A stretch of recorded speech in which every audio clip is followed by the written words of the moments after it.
Hello friends, क्या हाल चाल है आपके।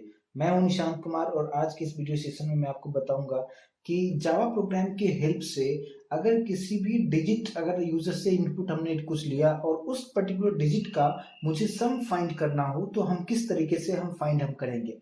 तो इसके लिए डायरेक्टली हम लोग चलते हैं इक्लिप्स आईडीई पे, जहाँ पे डायरेक्टली कोडिंग के थ्रू और हम लोग स्टेप बाय स्टेप हम देखेंगे किस तरीके से करना है। तो सबसे पहले मुझे यूजर से कुछ इनपुट लेना है। मतलब सपोज ये करना है कि अगर यूजर ने कोई भी एक डिजिट एंटर किया, सपोज 123 एंटर किया, तो मुझे फाइंड क्या करना है कि इसका सम क्या होगा। मीन्स 1 + 2 + 3 इक्वल्स टू कितना होगा। तो यहाँ पे जो हमें आंसर आना चाहिए वो 6 आना चाहिए। तो इस तरीके से अगर मुझे प्रोग्रामिंग करना हो, अगर इसे फाइंड करने के लिए तो किस तरीके से हमें कोडिंग करना है उसे हमें अभी समझने की कोशिश करते हैं। देखिए, सबसे पहले तो मुझे यूजर से इनपुट लेना है, क्योंकि जो यहाँ पे 123 जो है ये जो इनपुट है यूजर देगा और उसका जो हमें सम फाइंड करके मुझे डिस्प्ले करके दिखाना है। तो जब भी हमें यूजर से कुछ इनपुट लेना है तो हमें यूज करना है स्कैनर क्लास का। तो उसके लिए हम यहाँ पे इंपोर्ट java.util.scanner का यूज हम करेंगे। और स्कैनर क्या है और उसका किस तरीके से इम्प्लीमेंटेशन करना है, अगर नहीं समझ में आ रहा हो तो ऊपर आई बटन में आप देख सकते हो, वहां पे आप लिंक पे जाके आप देख सकते हैं कि स्कैनर क्लास का किस तरीके से यूज करना है। तो अब यहाँ पे मैंने इंपोर्ट तो कर लिया। अब मुझे क्या करना है, यहाँ पे स्कैनर क्लास के लिए ऑब्जेक्ट हमने बना लिया। तो यहाँ पे मैंने स्कैनर के लिए ऑब्जेक्ट बनाया और यहाँ पे मैंने system.in लिख दिया।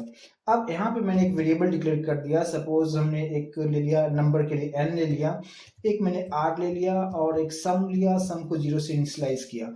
यहाँ पे एक एक कीवर्ड का क्या यूज है, किस तरीके से इसका लॉजिक है, वो सारा चीज हम लोग काफी डिटेल में देखेंगे। पहले हम लोग कोडिंग लिखते हैं और फिर रन करके देखेंगे और फिर हम लोग उसके कोडिंग का जो एक्सप्लेनेशन पार्ट है वो हम देखेंगे।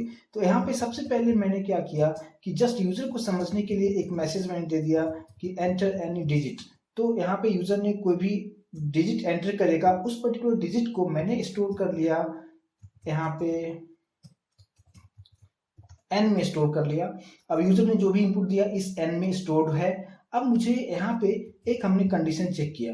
यहाँ पे कंडीशन व्हाइल के अंदर मैंने क्या लिखा कि एन की जो भी यूजर इनपुट देगा वो 0 नहीं होना चाहिए। और अगर 0 नहीं है तो यहाँ पे हम लोग क्या कर सकते हैं कि मैंने यहाँ पे जो वेरिएबल डिक्लेयर किया है आर का यूज किया और आर इक्वल्स टू मैंने लिखा यहाँ पे एन मॉड 10। और फिर सेकेंड स्टेप मैंने लिखा sum equals to sum plus r, जबकि मैंने सम को इनिशियल जो वैल्यू है इनिशियलाइज किया है 0 से। और फिर हमने यहाँ पे लिखा n equals to n divide 10। अब इतना करने के बाद अब मैं यहाँ पे सिंपली मैं प्रिंट कर रहा हूँ। मैंने यहाँ पे जस्ट प्रिंट कर दिया कि सम ऑफ डिजिट इज, और कॉन्केट करके मैंने डायरेक्टली सम को यहाँ पे प्रिंट कर दिया। अब यहाँ पे जो यहाँ तक तो सब कुछ समझ में आ रहा होगा कि किस तरीके से यहाँ पे इनपुट मैंने लिया यूजर से। लेकिन अब ये जो है कंडीशंस मैंने यहाँ पे क्यों लगाया और ये सब जो मैंने लिखा कि n mod 10 क्या है, sum equal to sum plus r क्या है, डिवाइड 10 हमने क्यों किया, तो ये सारा से हम लोग काफी डिटेल में डिस्कस करेंगे एक एग्जांपल के साथ। लेकिन अगर हम फिलहाल इस प्रोग्राम को रन करके देखें कि जो हमें एक्सपेक्टेड आउटपुट हमें चाहिए जिस तरीके से, उस तरीके से आ रहा है या नहीं आ रहा है। तो रन करने के लिए हम लोग यहाँ पे रन बटन पे क्लिक करते हैं। जैसे हमने यहाँ पे रन बटन पे क्लिक किया, इसको मैं मैक्सिमाइज कर देता हूँ। यहाँ पे आप देख सकते हैं कि एंटर एनी डिजिट। अब यूजर ने कोई भी इनपुट एक दे रहा है। सपोज यूजर ने दे दिया 4 2 3, कोई भी डिजिट दे दिया, तो इसका जो सम होगा वो होगा 4 + 2 + 3। आप एंटर करेंगे, आप देख सकते हैं यहाँ पे इसका जो डिजिट का जो है वो हमें 9 दिखा रहा है। आप कोई भी डिजिट आप ले सकते हैं। मैंने इसको फिर से एग्जीक्यूट किया, सपोज मैंने यहाँ पे 1 2 3 4 लिख दिया। अभी आप देख सकते हैं इसका जो है जो सम ऑफ द डिजिट है वो 10 दिखा रहा है। तो आउटपुट तो हमें इस तरीके से आ रहा है, लेकिन कंसेप्ट कैसे हमें समझना है कि कंसेप्ट इसका क्या है, किस तरीके से इम्प्लीमेंटेशन हो रहा है, इंटरनली जो है प्रोग्रामिंग किस तरीके से काम कर रहा है। तो उसे समझने के लिए हम लोग यहाँ पे आते हैं, जहाँ पे मैंने एक एक एग्जाम्पल लेके मैं आपको एक स्टेप बाय स्टेप में बताऊंगा कि किस तरीके से इसका यूज करना है। तो यहाँ पे तो अभी मैंने जस्ट बताया कि एक वेरिएबल हमने ले लिया n, एक आर ले लिया और एक सम लिया और सम को 0 से इनिशियलाइज किया हुआ, यूजर इनपुट दिया, एन में स्टोर कर लिया। अब सेम एग्जैक्टली सेम प्रोग्राम जो मैंने उधर लिखा हुआ है वही मैंने यहाँ पे लिखा हुआ है और यहाँ पे स्टेप बाय स्टेप देखेंगे कि इंटरनली किस तरीके से काम करेगा। तो सबसे पहले आप एज्यूम कर लो कि मैंने जैसे इस प्रोग्राम को रन किया, यूजर ने एक नंबर दे दिया 423। यहाँ पे कुछ भी एक नंबर यूजर ने इनपुट दे दिया और मैंने यहाँ पे एज्यूम कर लिया कि ये नंबर है 423 और इसी की हेल्प से हम समझने की कोशिश करते हैं कि इंटरनली जो है ये जो लाइन ऑफ कोड मैंने यहाँ पे लिखा है स्टेप बाय स्टेप किस तरीके से इंटरनली काम कर रहा है। तो यहाँ पे ध्यान से आप देखिए कि काफी बारीकी चीज है, काफी आपको अच्छे से समझना जरूरी है। अगर आप यहाँ पे देखेंगे कि एक यूजर एक नंबर दे दिया 423, तो ये जो स्टोर्ड है किसमें स्टोर हुआ, एन में स्टोर हुआ, यानी इस एन में स्टोर हो गया। इसके बाद जो कंट्रोल आएगा यहाँ पे आएगा कि while n is not equal to 0। अब यहाँ पे कंडीशन चेक करेगा कि यूजर ने जो भी इनपुट दिया वो 0 नहीं होना चाहिए, तो ऑब्वियसली यहाँ पे 0 नहीं है, मींस ये कंडीशन ट्रू हो रहा है। तो जैसे ये कंडीशन ट्रू होगा तो ये नीचे आएगा, मींस लूप के अंदर आ जाएगा, कर्ली ब्रैकेट के अंदर आएगा। अब ये स्टेटमेंट को, ये जो स्टेटमेंट है r equal to n mod 10, इसे ये परफॉर्म करेगा।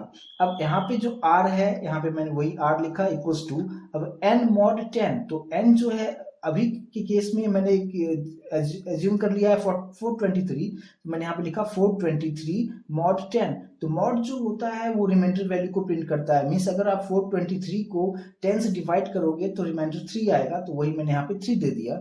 इसके बाद ये स्टेप हो गया हमारा आर का। सेकंड स्टेप जो है sum equals to sum plus r. अगर आप यहाँ पे देखेंगे कि सम को मैं इनिशियल जो वैल्यू है मैंने 0 से इनिशियलाइज किया हुआ है, तो यहाँ पे क्या हो जाएगा कि sum equals to sum plus r. तो सम इक्वल्स टू, तो इनिशियल वैल्यू सम का है 0, यहाँ पे अगर आप देखोगे तो मैंने इनिशियलाइज किया है 0 के साथ, तो 0 प्लस और आर जो वैल्यू हमने यहाँ पे निकाला है 3, तो वही यहाँ पे लिखा 0 प्लस 3, यहाँ पे 3 आ गया। तो यहाँ पे जो सम है मुझे 3 प्रिंट, अभी अगर प्रिंट करोगे तो ये प्रिंट करेगा 3। इसके बाद अगर यहाँ पे जो थर्ड स्टेप है वो है n equals to n divide 10। तो n जो है हमारा है 423, तो 423 को 10 से डिवाइड करोगे तो आंसर मिलेगा 42। डेसिमल में नहीं आएगा क्योंकि सब कुछ मैंने यहाँ पे इंटीजर में डिक्लेयर किया हुआ है। तो यहाँ पे अब जो n आ गया ये हमारा 42 आ गया, मीन्स पहले n 423 था, लेकिन ये सब कैलकुलेशन होने के बाद अब जो अपडेटेड n होगा वो हो गया 42। अब यहाँ तक तो परफॉर्म हो गया और n की वैल्यू आ गया 42।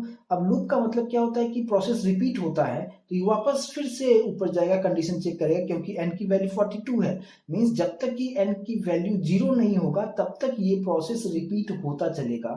तो अभी जो है n का जो वैल्यू हो चुका है, अब ये 42 हो चुका है, तो यहाँ पे n की वैल्यू 42 हुआ, कंडीशन यहाँ पे आएगा, कंडीशन चेक करेगा, कंडीशन यहाँ पे फिर से ट्रू है, कंडीशन ट्रू है मतलब n की वैल्यू 0 नहीं हुआ, n की वैल्यू 42 है तो कंडीशन ट्रू है, तो फिर से अंदर आएगा और सेम प्रोसेस को रिपीट करेगा। तो फिर से हमें फाइंड क्या करना है, यहाँ पे r equals to n mod 10, but this time n की जो वैल्यू है वो है 42, तो यहाँ पे r की जो वैल्यू है n mod 10 यानी 42 mod 10, तो यहाँ पे आंसर हमें मिलेगा 2, यानी 42 को आप 10 से डिवाइड करोगे तो रिमाइंडर वैल्यू 2 आएगा, तो यहाँ पे 2 प्रिंट हो जाएगा। यहाँ पे जो सॉरी प्रिंट नहीं करेगा, अभी जस्ट r की वैल्यू 2 आया।